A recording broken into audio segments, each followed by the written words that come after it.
I can hear it already. How dare you speak ill of the NoChanges movement? Well, I was on a podcast recently chatting with these fellows, and we discussed at length the effect that it's had on the game. Ever since the announcement of Classic, even whispering to yourself in a dark corner of your room at 1 a.m. of a change in Classic World of Warcraft would set you up to be drawn and courted by the community. That's not what this video is about. This video is just an observation on the NoChanges design philosophy and how it shaped the footprint of World of Warcraft Classic and what we've learned from it. NoChanges has been important in the sense that it keeps Blizzard on a leash. It serves as the anchor from the game drifting into a sea of convenience and homogenization that the current game remains in today. Although technically there are many changes, most of them are minor when speaking in the context of LFR, WoW token, cross-realm, and other equally major features. But in many ways, NoChanges has had the exact opposite effect of its intention, and to learn, it's important to have a discussion on the good and the bad. There have been highs and lows with the game in many aspects, and no one really could have predicted how things would have turned out because, well, how could they? For a company to turn back the clock 15 years and revert to the base state of their game is unprecedented, and both developers and players learned a lot through the whole process. The Burning Crusade is most likely the next destination, and specifically for this video, I wanted to focus on the subject of how recreating a game as accurately as possible results in an inaccurate recreation. Let's just get this out of the way first. No matter what, you can never truly recreate the game as it was back in the day. The times are different, and you are now different as a person. This is obvious, and everyone knows this, and many knew that even before launch. And it's not what this video is about. What this video is about is learning from our now 1 year of experience, a re-release of one of the most popular MMOs of all time by a AAA developer. Long before Classic's launch, there's a movement commonly known as NoChanges. Aptly named, this movement demanded no changes. Raid difficulty? No changes. Class balance? No changes. The smell of my farts? No changes. Nonetheless, development continued. The game released, and it was close. Well, maybe. I don't know, it's subjective, I suppose. The game ended up releasing with the 6-phase schedule instead of the 12-patch cycle. To some, this is a huge deal, and to others, insignificant. It certainly resulted in a different experience than the original in a lot of ways, though. An ever-changing class balance, some endgame itemization on release, the next Rammus versions of the PvP sets probably being one of the more egregious examples. There have been notable differences, but the point of this video that I'm going to try to pitch to you is that all of them are dwarfed by the NoChanges design. Wait, what? The more accurate the re-release is, the less accurate it is? Well, let me explain. The biggest thing I think we can all agree with that's changed over the years is our knowledge. For many, World of Warcraft wasn't just their first MMO, it was their first game period, and the knowledge and skill discrepancy between then and now is extreme. And you know the saying, knowledge is power. It's a tool that we wield to do literally everything else in the game more efficiently, and a simple fact of the matter is Classic is a min-maxer's heaven. It's before a time where everything is overregulated and micromanaged. Have a cooldown that lets you global a group of 4 people every 30 minutes? Sure. Exploit this pathing so you can solo entire dungeons in one pull? Go right ahead. There's a godlike trinket for PvP that sometimes drops off of a level 40 rare that spawns once every 30 hours. Get farming casual. The difference between then and now is now we have the knowledge to game, exploit, and min-max every single aspect of the game, and this, more than any design choice, has resulted in a much different experience than the original launch. Let's just go down the list one by one.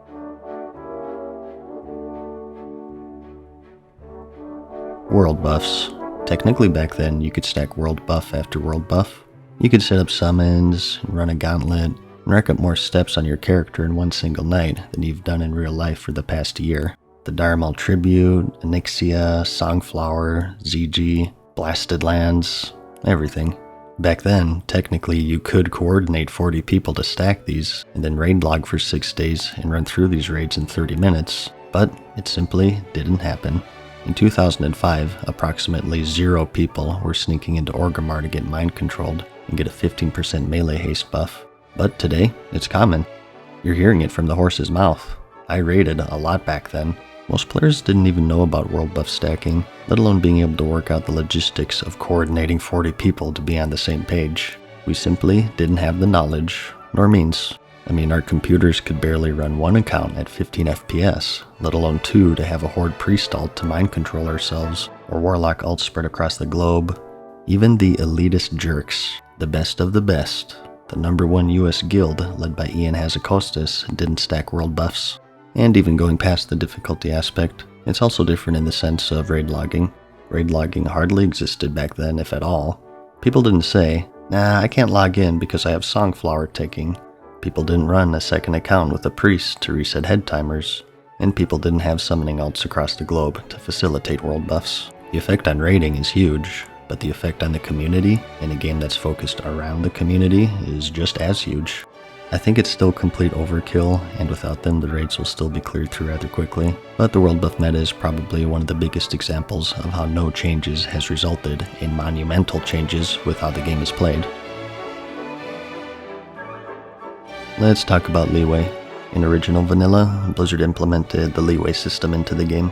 Our internet back then sucked. You remember when pictures would take 2 minutes to load, and you'd be waiting there in limbo, waiting to get to the good part, and then your mom gets on the phone and you had to start all over? It had a great effect on the game as well, so much so that where your character was on your screen wasn't actually there.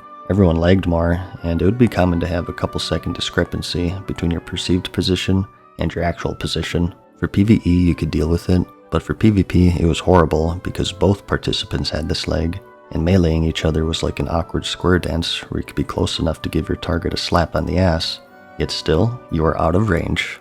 To fix this, Blizzard implemented the leeway system. Appropriately named, this provided a bit of leeway to your range on certain actions while you or your target is moving, whether it be auto attacks, melee spells, or even AoE spells. In the name of NoChanges, this was brought back untouched by Blizzard, but there's a problem. Our connections don't suck anymore, and since leeway wasn't diminished to match that, it's had a huge effect in PvP in the game. You ever wonder why Frost Nova is a 10-yard range, and yet still you can get hit by it from mages that are in Africa? This is the result of 2004 based leeway coming to 2020 with NoChanges. This should be the maximum range of Nova in an ideal environment with no lag. However, here it is with 2004 leeway with 2020 connections. A huge difference, and it wasn't as extreme back then.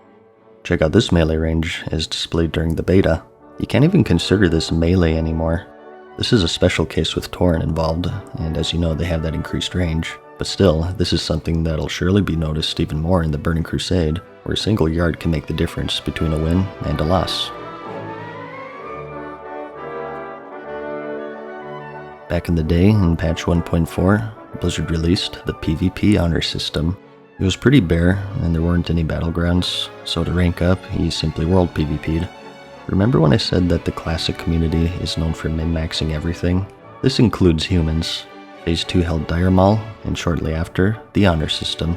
Before this, the only reason to kill other players was for the fun of it, and seeing how many keyboards you can make people break. But then came Phase 2.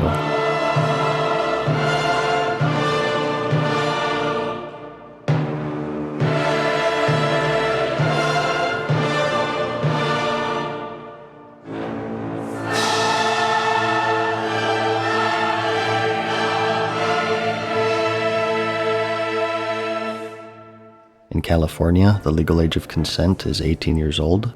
In Kansas, it's 16.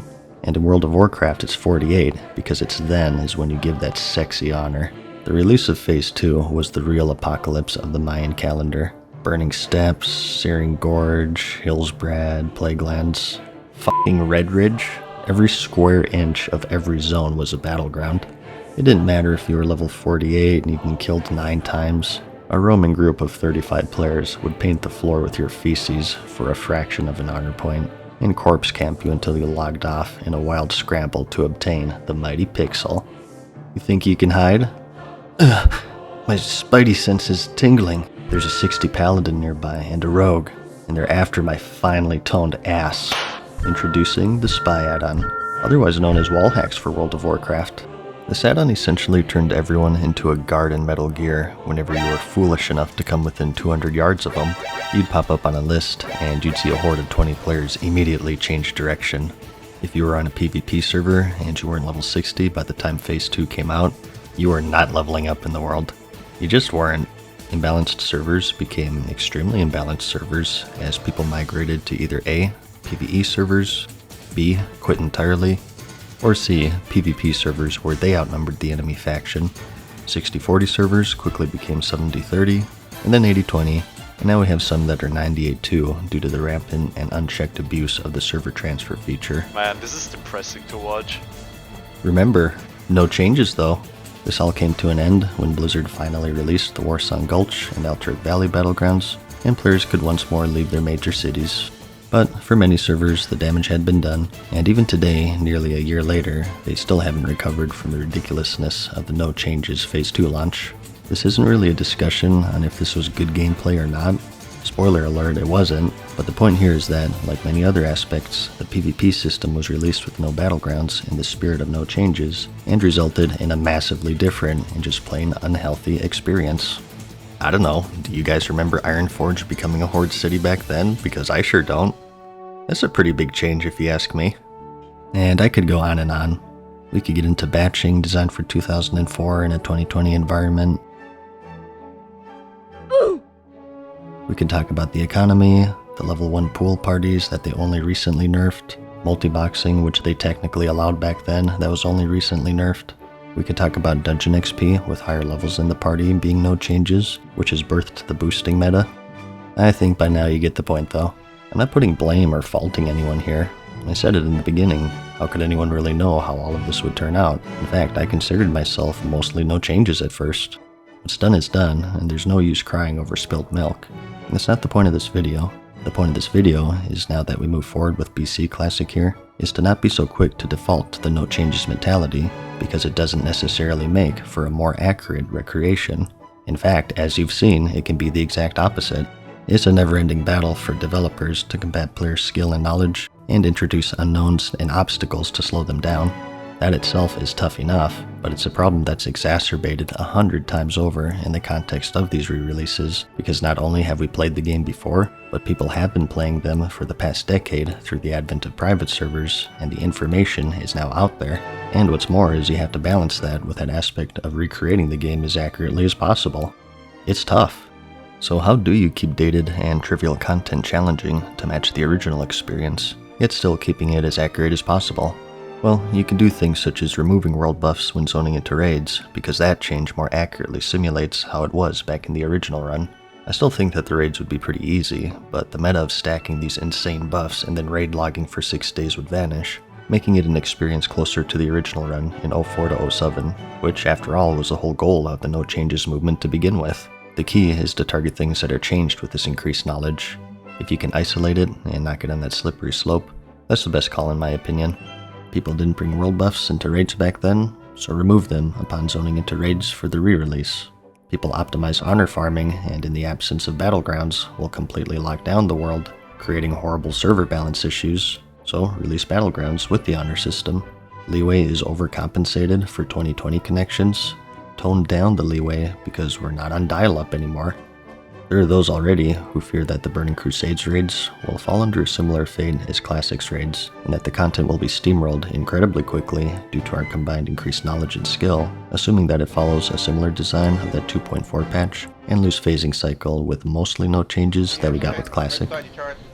Good fucking game, bitches! We won't really know until it comes out and people get into these raids. Except that we do know. China, due to its strict regulations regarding video games, has seen many delays in releases. They only got the vanilla version of the game in June of 2005, 7 months after its North American release, and they got BC in September 2007, 8 months behind the rest of the world. And just 1.5 months later, the first Illidan kill was claimed.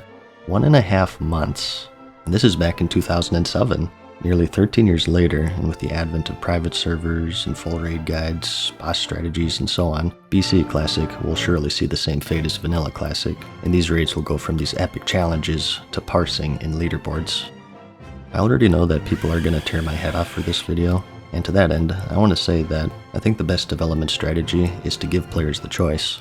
In regards to Classic, I think instead of the game launching with 40 plus servers of the phase schedule and mostly no changes design, it would have been better to launch with 20 of no changes and 20 with changes designed to make it more accurate to the original experience. So, for example, there would be a Pagel and a Pagel Plus. The normal Pagel is as we know it now, and Pagel Plus would have changes to hot button issues such as world buffs, raid difficulty, leeway, and so on. This way, the power is in the player's hands, and those who want no changes have a home, and those who want changes also have a home, and the servers function differently on a fundamental level. There wouldn't be an issue of the player base not being able to support both versions, because the amount of servers wouldn't be increased. It would still be 40, and I think players are pretty evenly split between the idea of changes and no changes at this point, now that we played the game for a year. There are those who enjoy the world buff meta, which is fine, and there are those who don't enjoy the world buff meta, which is also fine. I think it's reasonable, now that we've seen just how much no changes can change and trivialize the content, that players would want the option of raids that aren't cleared in under 2 hours on release, with added difficulty such as increased raid boss health or new mechanics. Ultimately, again, it'll never truly be 100% the same, but for BC, we can do better with the experience and knowledge that we've gained from Classic. To not use what we've learned would be a big waste. That's about it though. Spicy video, like I said. I can only say that I feel like I discussed it in a constructive way, and I tried my best to be fair to everyone, because if Classic has taught us anything, it's that everyone wants something different. I hope you enjoyed the video, like it if you liked it, and I'll see you in the next one. Peace.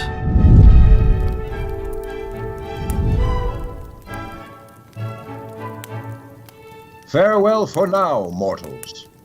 We hope you enjoyed today's video. See you again soon.